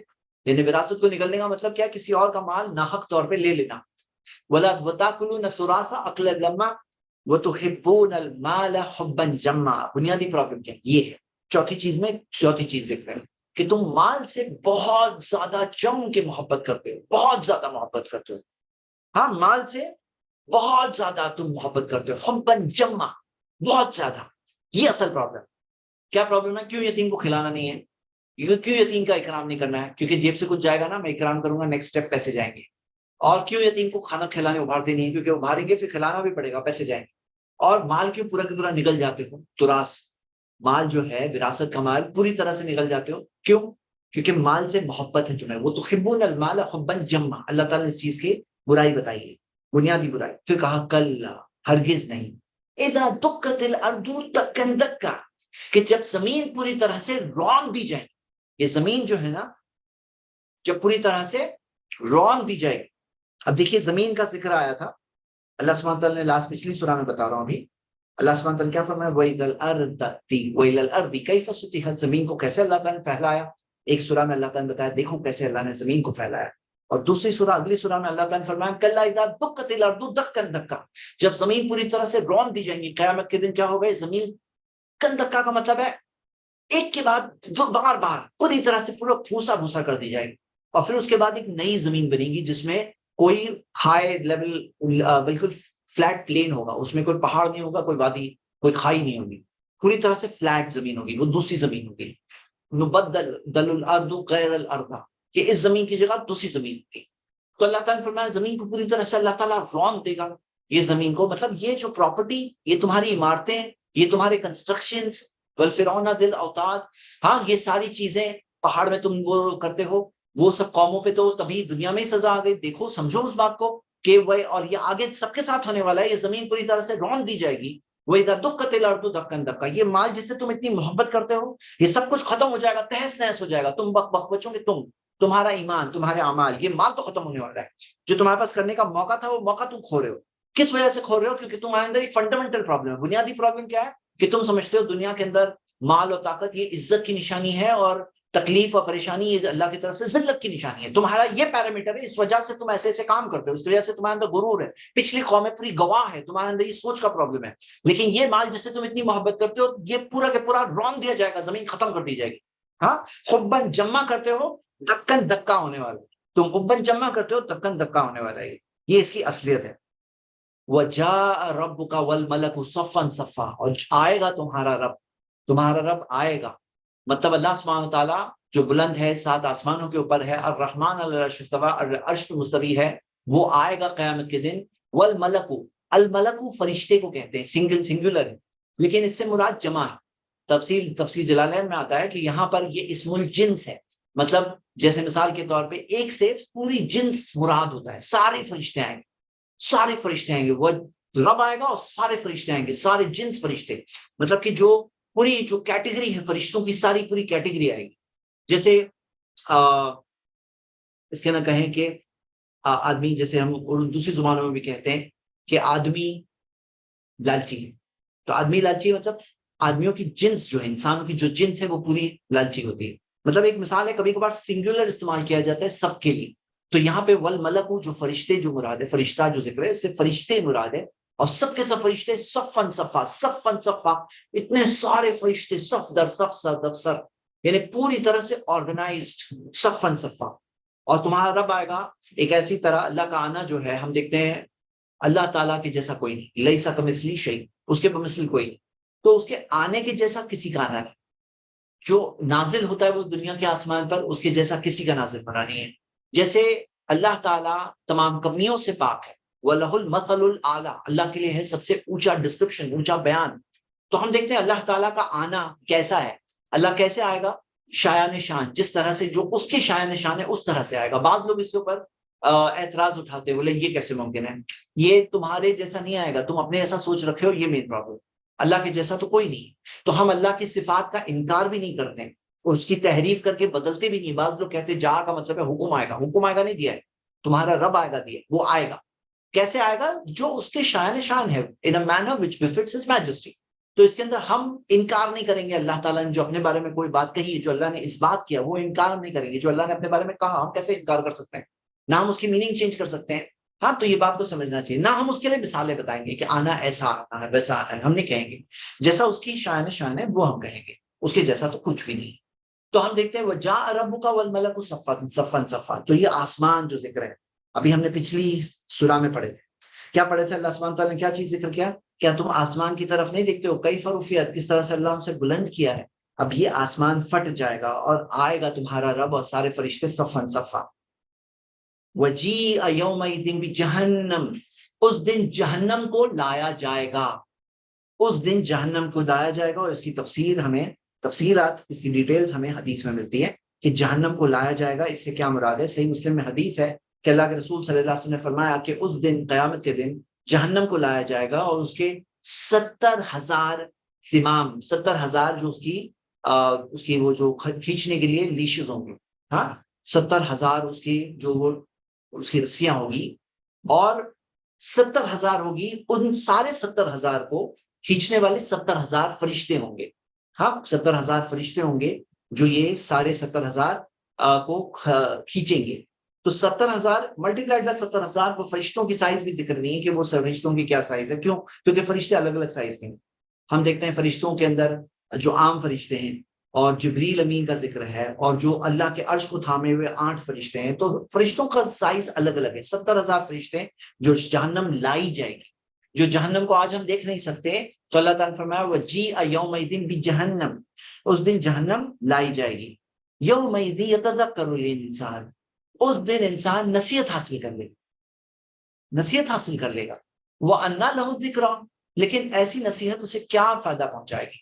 اب اسے نصیحت کیا فائدہ پہنچائے گی؟ قیامت کا دن آ گیا، جہنم کو لایا جا رہا ہے، اور تم نصیحت حاصل کرو گے۔ دیکھیے قرآن میں بار بار اللہ تعالیٰ نے فرمایا کہ اس پر غور کرو، اس میں نصیحت ہے، اس میں غور کرو، یہ بات سوچو، وہ سب باتیں ہوتی ہیں، لیکن نصیحت کب انسان حاصل کرے گا؟ جب جہنم کو دیکھے گا، جب جہنم لائی جائے گی، وہ جہنم کو دیکھے گا، تب عقل آئے گی، تب سمجھ آئے گی۔ تو جہنم کو جب لایا جائے گا تو جہنم کا جو منظر دیکھے گا کہ کیا حال ہوگا جہنم کا، اور آپ جانتے ہو کہ جہنم کا معاملہ ایسا ہے کہ اس کی جو بارے میں جو اسے دیکھے جہنم کو، اور اس کی آواز، ہاں، اس کی ہوا ہے، تمام چیزیں دیکھ کر کے کوئی انسان اس کے اندر اپنے آپ کو برداشت نہیں کر سکتا ہے، اس کو دیکھ کر ہی اندازہ، مطلب اس کے بارے میں جو احساس ہو کہ یہ جہنم کے اندر میں جانے والا ہوں کیونکہ میرے اعمال ایسے ہیں۔ وَجِیءَ یَوْمَئِذٍ بِجَہَنَّمَ یَوْمَئِذٍ یَتَذَکَّرُ الْإِنسَانُ وَأَنَّىٰ لَهُ الذِّکْرَىٰ، اسے یہ نصیحت کیا فائدہ پہنچائے گی؟ اب نصیحت حاصل کرنا کیا فائدہ ہو؟ آپ کے اور میرے لیے بھی نصیحت ہے، ابھی نصیحت حاصل کر لیں، سمجھداری، تبھی نصیحت حاصل کریں گے، کوئی فائدہ نہیں ہوگا نصیحت حاصل کر کے، تب کوئی فائدہ نہیں ہوگا۔ فائدہ اب ہوگا اگر زندہ جیتے جی ہم نصیحت حاصل کریں۔ یقول یا لیتنی قدمت لی حیاتی، وہ کہے گا کہ کاش کہ میں اپنی زندگی کے لیے کچھ اچھا کر کے آیا ہوتا، کچھ میں کر کے آیا ہوتا، کاش میں اپنی لی حیاتی، زندگی کے لیے، یہ جو آخرت کی زندگی ہے نا، یہ اصل زندگی ہے، اسے وہ کہہ رہا ہے لی حیاتی، میری زندگی کے لیے، کیونکہ یہ جو زندگی ہے نا یہ تو گزرنے والی ہے، یہ اصل نہیں ہے، اصل زندگی آخرت ہے۔ وَمَا الْحَيَاةُ الدُّنْيَا إِلَّا مَتَاعُ الْغُرُورِ، دنیا کی زندگی نہیں ہے سوائے دھوکے کا سامان، تو دنیا یہ دھوکا ہے، یہ اصل نہیں ہے، اصل زندگی آخرت ہے۔ اللہ تعالیٰ نے فرمایا وَالْآخِرَةُ خَيْرٌ وَأَبْقَىٰ، آخرت خیر ہے اور باقی رہنے والی ہے، خیر بھی ہے، باقی رہنے والی۔ تو وہ اب کیا کہہ رہا ہے؟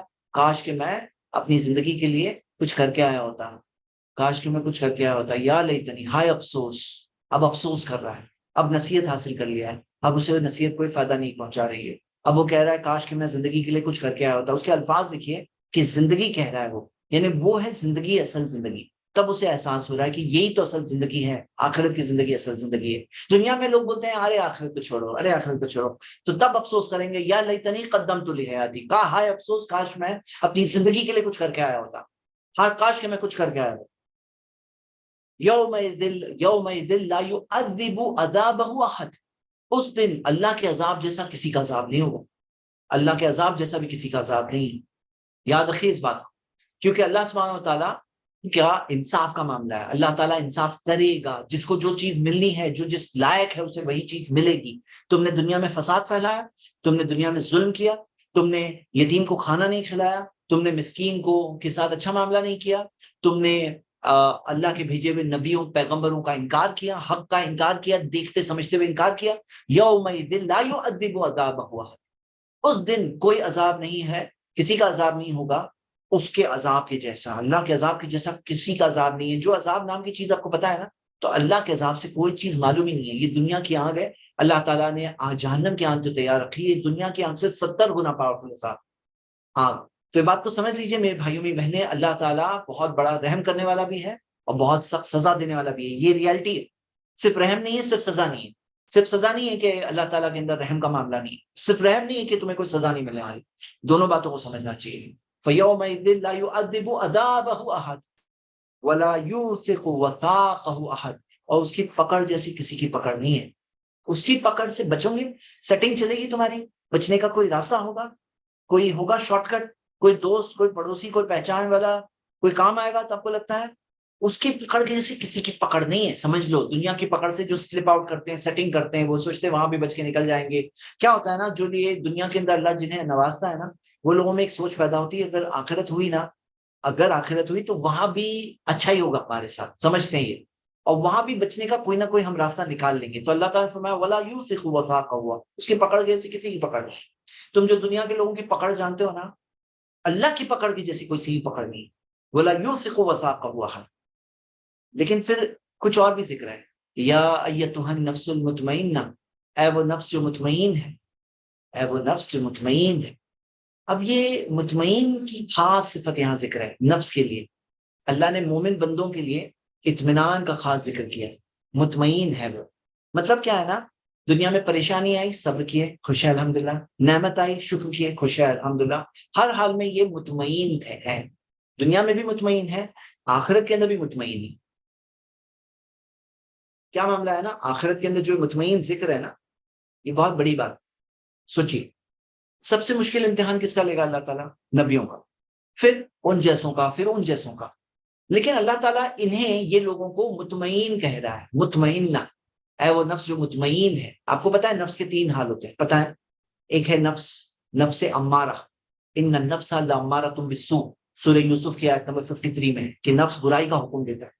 تو ایک نفس کا سٹیٹ ہے کہ نفس بگڑا ہوا ہے تو وہ برائی کا بھی حکم دے گا. پھر ایک وہ نفس ہے لوامہ، جو ملامت کرتا ہے، ایسا غلط کر رہے ہو تم، غلط کر رہے ہو، غلط کر رہے ہو، ملامت کر رہا ہے.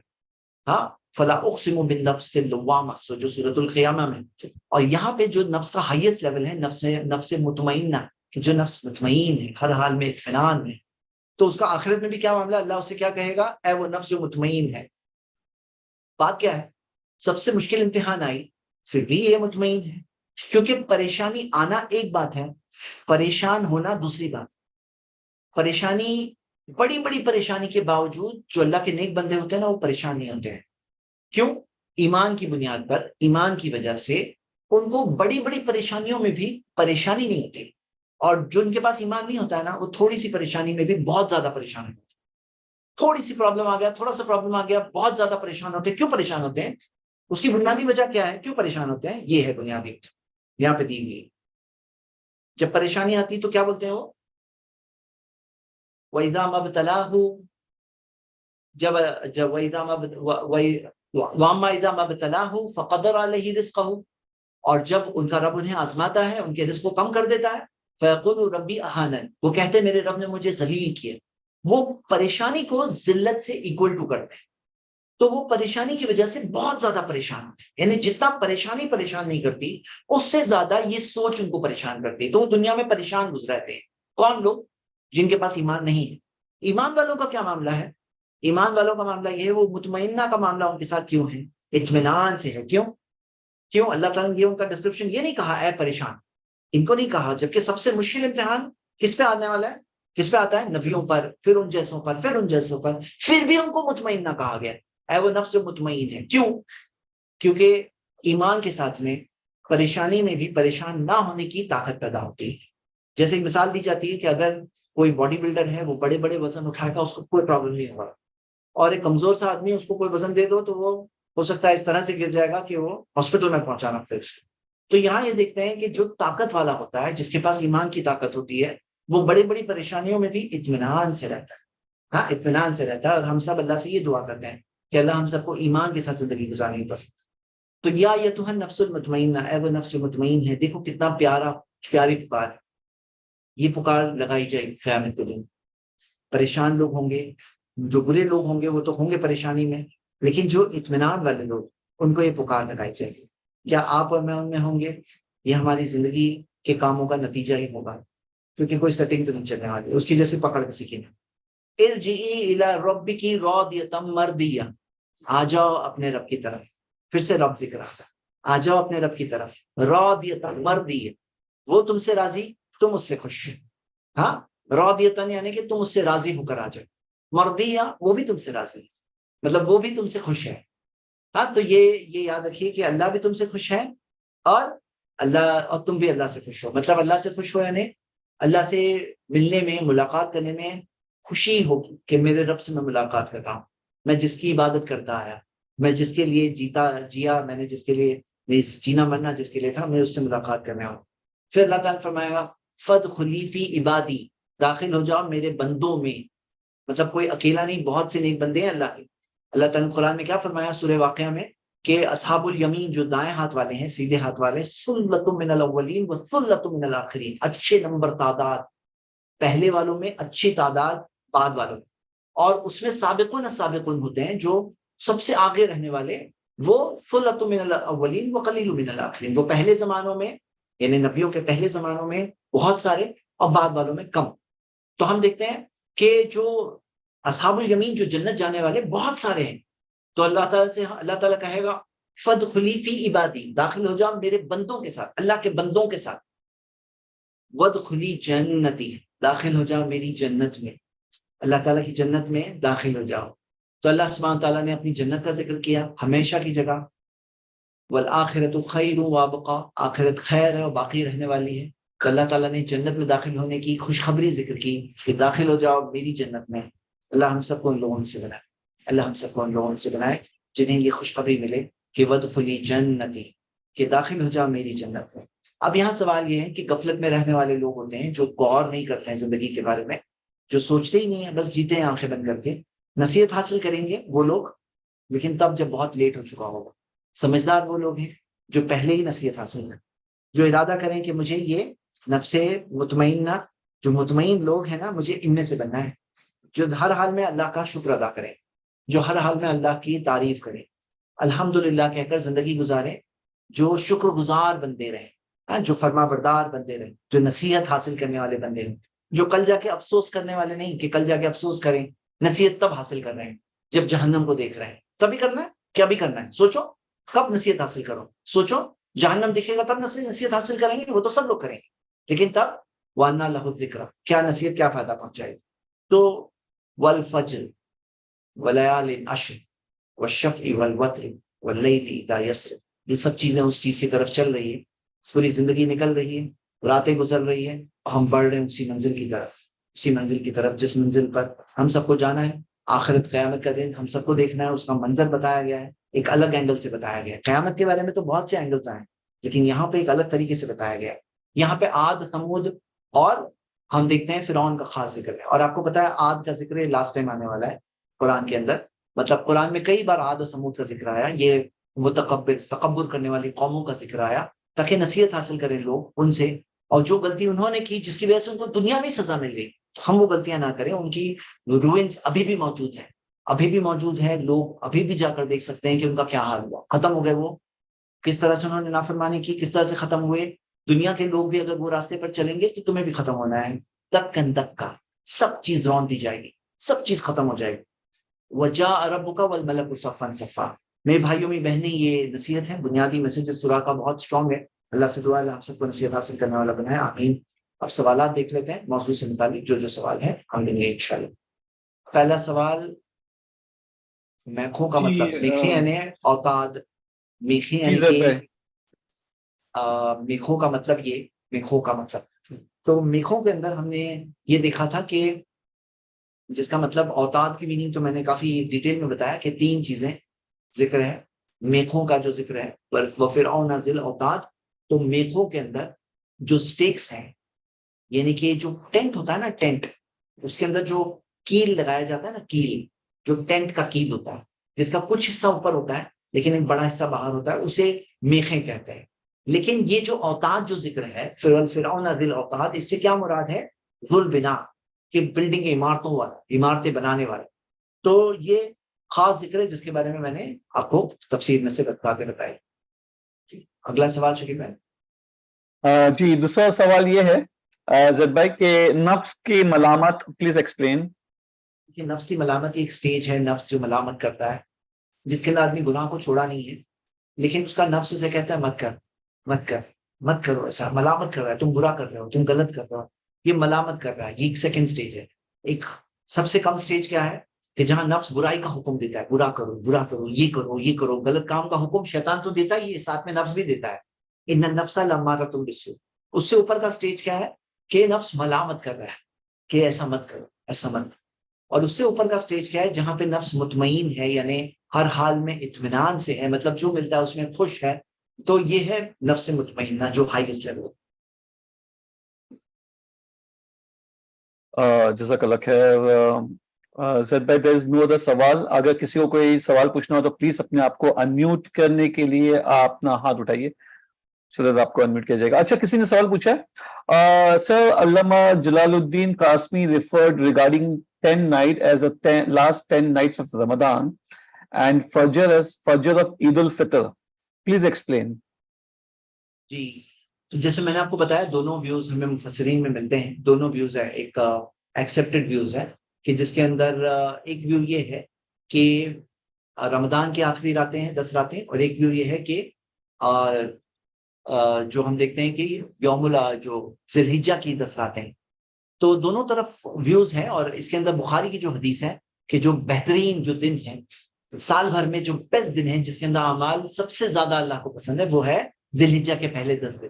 تو یہ بات ہم دیکھ رہے ہیں کہ اعمال جو ہے کہ سب سے زیادہ اللہ تعالیٰ کو کب محبوب ہوتے ہیں، وہ ہے ذی الحجہ کے پہلے 10 دن. تو اللہ نوز بیسٹ. اس میں مفسرین میں اختلاف ہے، اگر کوئی وہ اس طرف بھی جائے تو کوئی غلط نہیں ہے، کیونکہ وہ اس طرف بھی بعض تفسیریں گئی ہیں. ابن کثیر اس طرف گئے ہیں جو کہتے ہیں کہ ذی الحجہ کے 10 اس سے مراد ہے. اللہ عالم، اللہ نوز بیسٹ. سر جزاک اللہ خیر. نیکسٹ سوال ہے زید بھائی، صبر کسے بولتے ہیں، صبر کیسے کرے؟ یہ صبر جو ہوتا ہے نا، برداشت کرنا، جلد بازی نہیں کرنا. اس کے اندر ایک ہوتا ہے جلدی نہیں کرنا ٹائم کے اعتبار سے، دوسرا ہوتا ہے کہ کوئی عمل نیک کام کرنے میں بھی پریشانی ہوتی ہے، اس پہ کوئی انسان بیر کرتا ہے، وہ نیک کام میں جمے رہتا ہے، وہ بھی صبر کرنا ہے. جلدی نہیں کر رہا ہے، وہ ویٹ کر رہا ہے، کیونکہ قیامت کے دن اس کو اس کا بدلہ ملے. اسی طرح برے کام کی طرف، گناہ کی طرف اس کا دل نبھا رہا ہے، اس کو اٹریکٹ کر رہا ہے، تو وہ صبر کر رہا ہے کہ نہیں میں نیک کام کروں گا، میں گناہ نہیں کروں گا. وہ جلد بازی نہیں کر رہا ہے. کیا جلد بازی نہیں کر رہا ہے؟ قیامت کے دن جب وہ دیکھے گا یہ اعمال مجھے کہاں پہنچا رہے ہیں، یہ اعمال کی وجہ سے میں برباد ہو گیا، تو یہ بھی ایک صبر ہے، برداشت، بیر کرنا. تو صبر میں الگ الگ چیزیں. انما الصبر علی صدمۃ الاولی، نبی صلی اللہ علیہ وسلم نے کہا صبر تو صدمے کے پہلے جھٹکے پہ ہوتا ہے. جب صدمے کا پہلا جھٹکا آتا ہے اس پہ کوئی انسان برداشت کرے، صبر کرے. تو یہ ایک صبر کا ایک اور سینس ہے کہ اس میں جلد بازی نہیں کرنا چاہیے اور بیر کرنا چاہیے. برداشت کرنا بھی صبر ہے. جزاک اللہ خیر. ایک سسٹر ہے جن کو انمیوٹ کیا گیا ہے، سسٹر نوجا، اپنے آپ کو انمیوٹ کریں پلیز. السلام علیکم ورحمۃ اللہ. وعلیکم السلام ورحمۃ اللہ. ہمارا نفس تو پہلے غلطی کرتا ہے، پھر ہم کو ملامت کرتا ہے، تو اس میں ہم کس حد تک مطمئنہ بن سکتے، کیسے بن سکتے؟ جی دیکھیے کیسا ہے نا، یہ سب چیزیں کوئی ایسا نہیں کہ اوور نائٹ راتوں رات یہاں سے یہاں ہو گیا، سوئچ ہے، سوئچ آف، سوئچ آن. یہ سب اسٹرگلس ہے، جہاد النفس.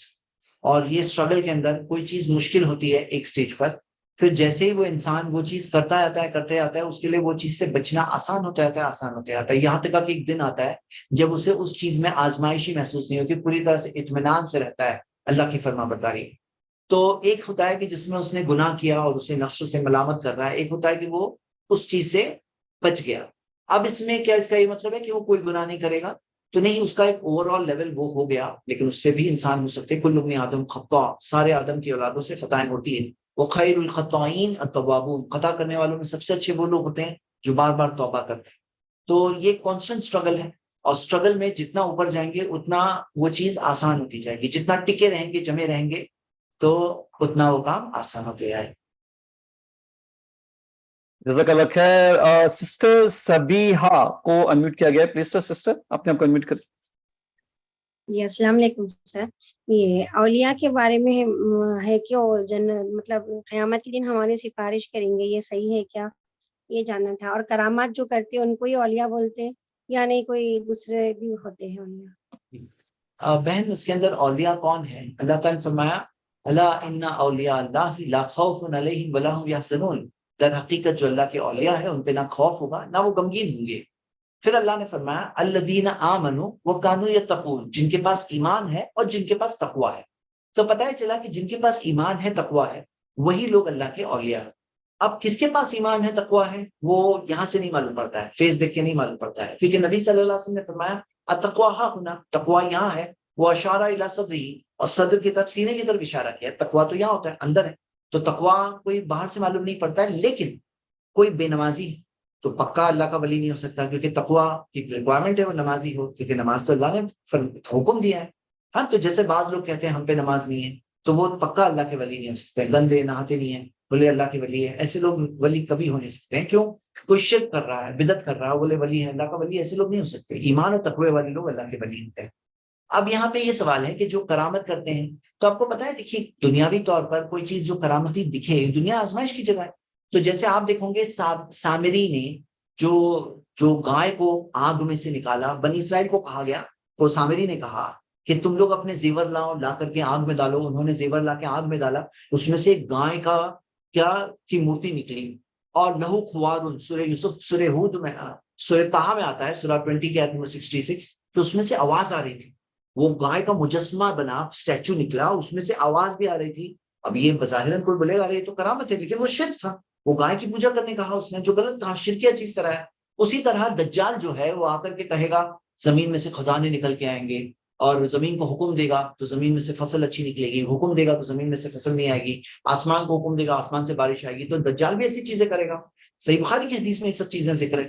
تو بظاہراً سمجھ میں کیا آیا کہ بظاہراً ایسی چیزیں دنیا میں آتی ہے آزمائش کے طور پر. جیسے جنوں کی دنیا بھی ہوتی ہے جو ہم سے چھپی ہوئی ہے، تو وہ کچھ کام کرتے ہیں تو ہمیں ایسا لگتا ہے کہ کوئی چیز کرامت دکھ رہی ہے، لیکن وہ جنوں کا کام ہوتا ہے کارستانی.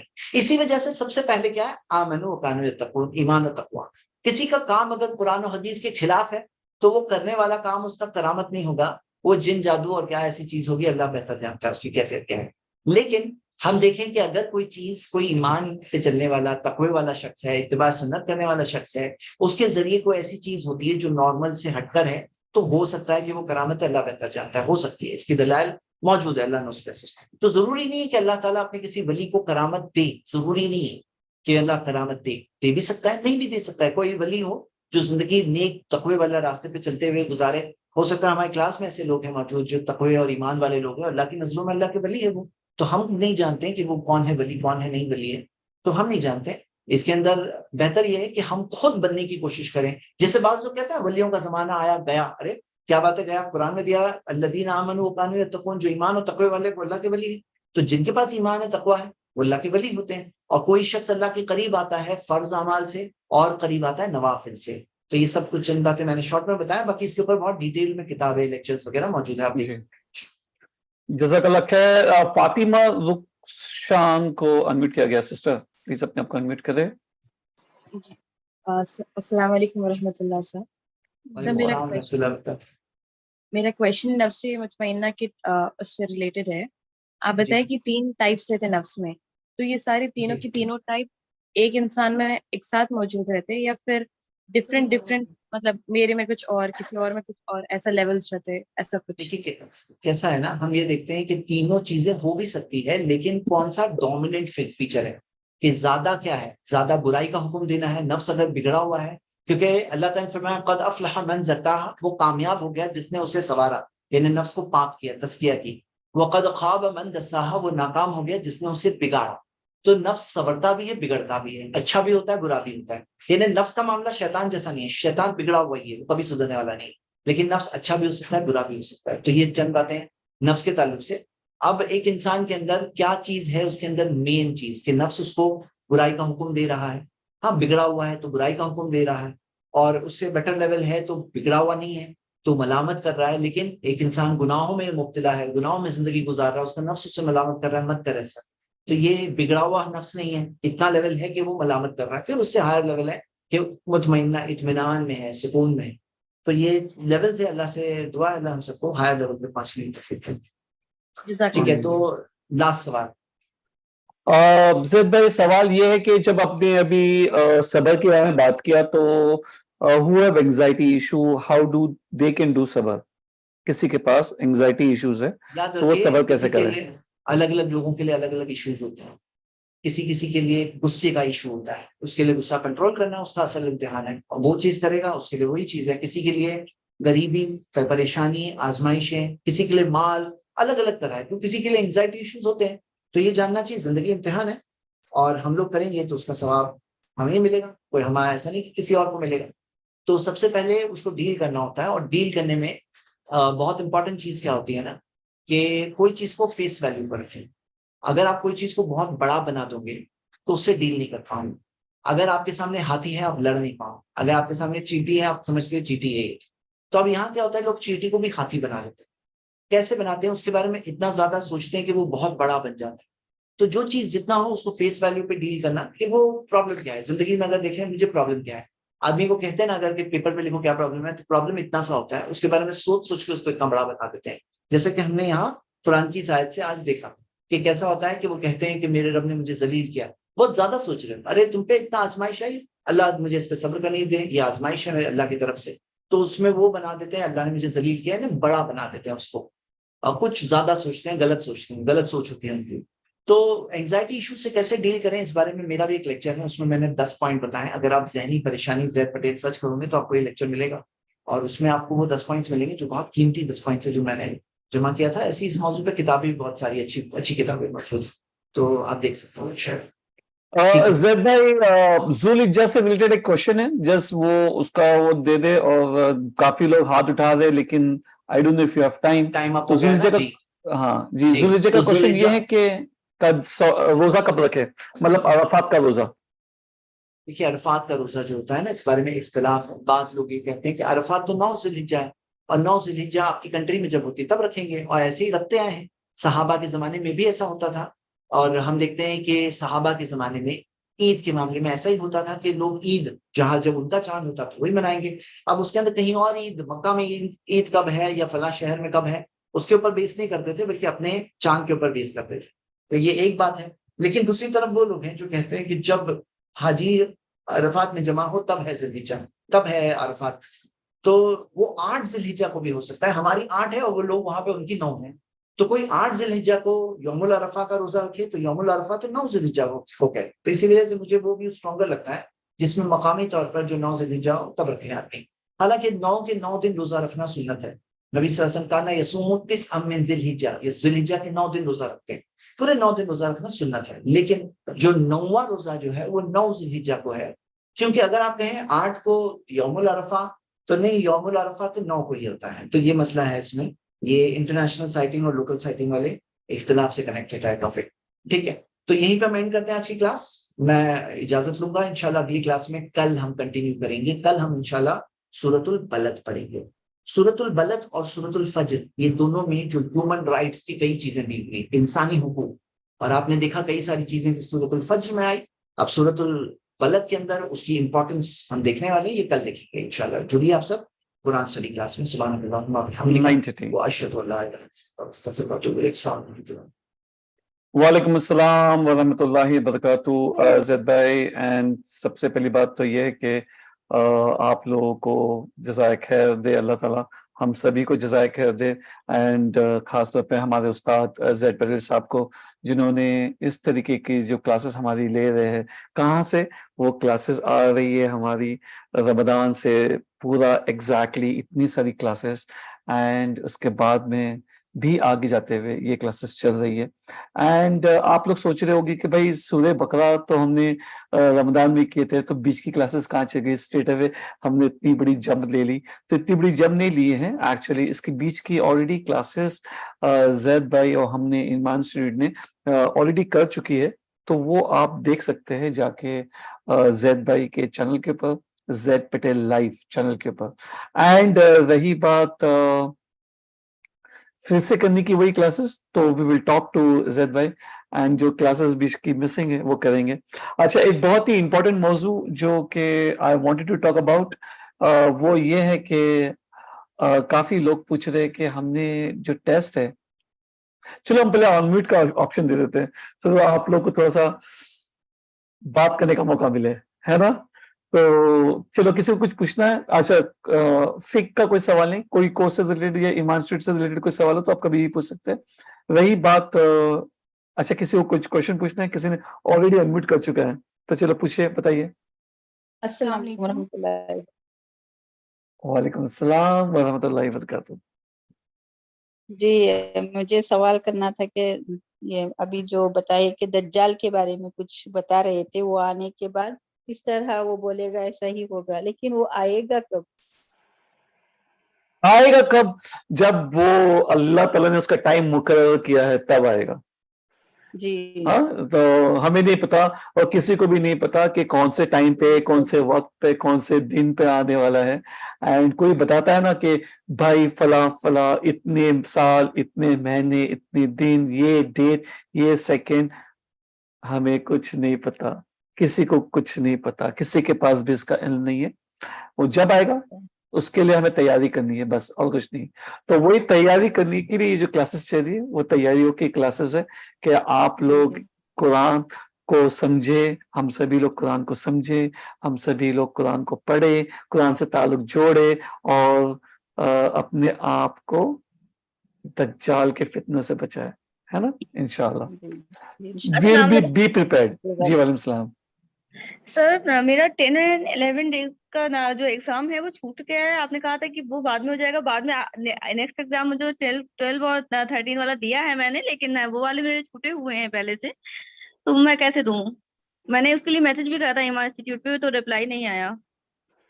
ہاں، ایمان انسٹیٹیوٹ کا واٹس ایپ کچھ دنوں سے بند تھا لیکن آج سے شروع ہو چکا ہے، تو آپ کو میسج کا ریپلائی مل جائے گا. اینڈ آپ کے کوئزز بھی شروع ہو جائیں گے.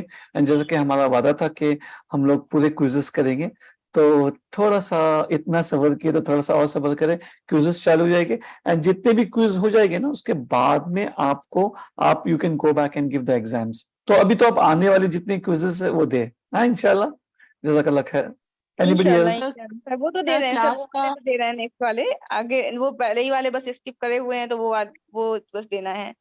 انشاءاللہ ہو جائے گا، آپ کے بھی ہو جائے گا، سب کے لیے ہو جائے گا انشاءاللہ. یس، کوئی somebody else was asking something. جزاک اللہ خیر. کلاس کی ٹائمنگ یہ 9:30 رہے گی؟ ہاں، کلاس کی timing 9:30 Tuesday and Wednesday, 9:30 to 10:30. ہاں انشاءاللہ. ویک میں ابھی 2 دن چلے گا. 2 دن. آپ کو کم چاہیے زیادہ چاہیے؟ جی زید سر کا اگر کلاس زیادہ رہے گا تو زیادہ فائدہ ہوتا ہے، اس لیے. جی سبھی کی اتنی زیادہ قوت نہیں ہوتی ہے کہ کر سکے، ورنہ اگر وہ چاہے تو وہ، اگر ان کے بس میں ہو تو وہ روز کرے قرآن کی کلاسز. لیکن وی ہیو ٹو سی کہ ایوری بڈی شوڈ بینیفٹ نا، ورنہ ایسا ہوا کہ there are some very less people جن کو بہت ہی ہائیلی موٹیویٹڈ ہوتے، لیکن کافی لوگوں کے پاس بہت سارا کام بھی ہوتا ہے، دوسرے کلاسز بھی ہوتی ہے. تو اس کے لیے we will take small bites، ہے نا انشاءاللہ. And bites which we can chew، ایسے بائٹ لیں گے کہ ہم لوگ چبا سکے، کھا سکے، ہضم کر سکے. تو سلو از فاسٹ، یاد رکھیں، سلو از فاسٹ. آپ جتنا بھی پڑھے ہیں گو بیک، اسے ریوائز کرے، سوچے سمجھے. سورہ فجر اتنی ڈیپ سورہ ہے، اور دوسری بھی جتنی بھی سورہ اتنی ڈیپ ہے کہ ہم لوگ ایک سرسری طور پہ سنتے جائیں گے، دیکھتے جائیں گے، سنتے جائیں گے، دیکھتے جائیں گے نا، تو ہمیں سمجھنے کا، تدبر کرنے کا اور عمل کرنے کا موقع کب ملے گا، ہے نا. تو یہ جو آپ کو لگتا ہے کہ کلاس ٹوائس ان اے ویک ہے، تو باقی کا دن بھی نا آپ کیا کر سکتے ہو، آپ پہلی بار تو ویڈیوز جا کے دیکھ سکتے ہو پچھلی کلاسز کا، تدبر کر سکتے ہو، اور اس کے اوپر غور و فکر کر سکتے ہو، اینڈ کافی کچھ کر سکتے ہو. یہ آپ کے اوپر ہے نا. زید بھائی کو آنے دو ٹیوزڈے وینسڈے انشاءاللہ، لیکن ان کی جو ریکارڈڈ ہے وہ چلتے رہنے دو آپ کے ساتھ میں، ہے نا. السلام علیکم رحمۃ اللہ. جی وعلیکم السلام ورحمۃ اللہ وبرکاتہ. مضبوط بنیاد کی کلاسز پھر کب سے